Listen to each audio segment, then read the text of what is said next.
So I found this today, Acqua Di Gio ELIXIR, the new tiny Acqua Di Gio ELIXIR. Now I've only had it since this morning, so I've done an initial test, and that's what this review is going to be about, an initial test. So we can't give a full review after only owning it for a few hours. But all of my Acqua Di Gio bottles are the massive, like 200ml bottles, and that's sort of this size. So this tiny 50ml just seems really tiny. Like when I opened the box, I was really surprised how tiny it is. And unfortunately, it only comes in this 50ml bottle. So how does Acqua Di Gio ELIXIR smell? Well, if you think it's going to be a new version of Profumo, like a highly concentrated, stronger version of Profumo, then you are going to be disappointed, because in my opinion with this, it doesn't smell much like Profumo at all. And actually, it goes in a different direction than the whole of the Acqua Di Gio line that we've seen in the past.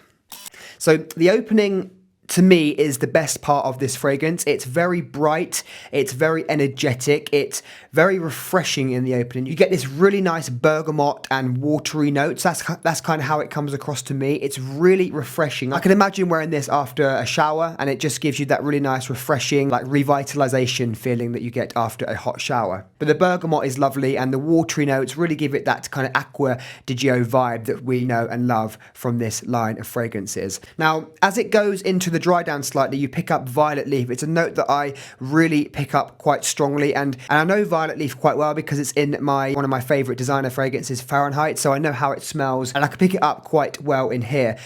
Violet leaf smells almost like freshly cut grass. It's quite green, and you can really smell that in here. If you search for it, you can kind of smell that freshly cut grass smell. Because of the violet leaf, it does remind me a little bit of Fahrenheit, but more the Fahrenheit cologne, this version, because this one is a lot brighter than the original Fahrenheit. This has a very juicy and bright lemon note in the opening. Now, these two do not smell the same. Don't think that I'm saying that they smell the same, but there are just some similarities of Fahrenheit cologne in this new Acqua Di Gio ELIXIR, which is very surprising actually, because Fahrenheit has been a fragrance that's been on the market for a long time. It's not anything new. So when this went into the dry down and I could smell the resemblance of Fahrenheit, I was surprised that Armani went in that direction.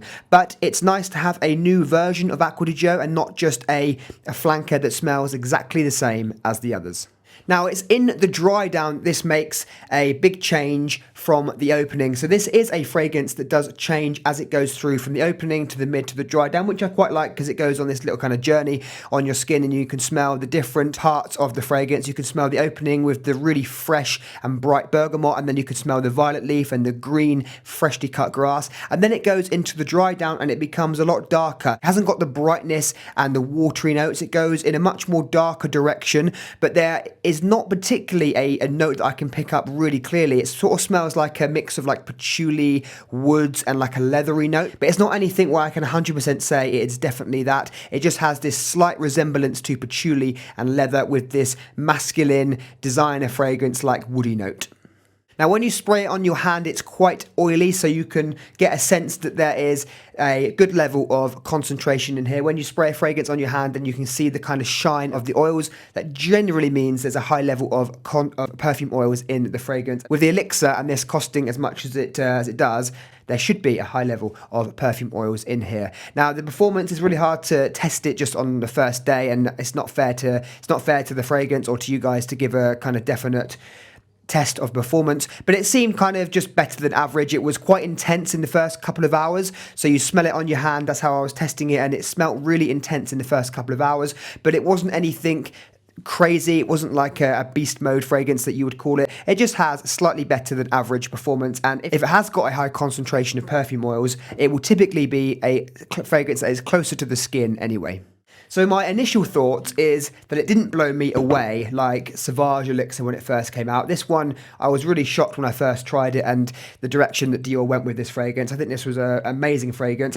And also Boss Bottled ELIXIR was another fantastic release last year. That really kind of surprised me as well. I know it's a brave thing to say because this has barely even come to the market yet and not many people have tried it. I don't think this new ELIXIR is going to be a massive success like, La Mer ELIXIR, for example. I mean, this one really was a huge seller for Jean Paul Gaultier and still is. But I don't think this one is going to be a massive hit like that fragrance, but time will tell. and we'll see what happens. Now, on first impressions, I would give this a 6.5 to 7 out of 10. It does smell really nice, but the cost is over £100 or €100 for 50ml. It's very expensive for a designer fragrance, and out of any designer fragrance, this is a really expensive version of a designer fragrance. I think if you are going to charge that much in the designer market, it needs to be something really groundbreaking and different. And of course, this is not particularly anything different than we've had before, and it didn't really surprise me like other Elixir fragrances have in the past. So overall,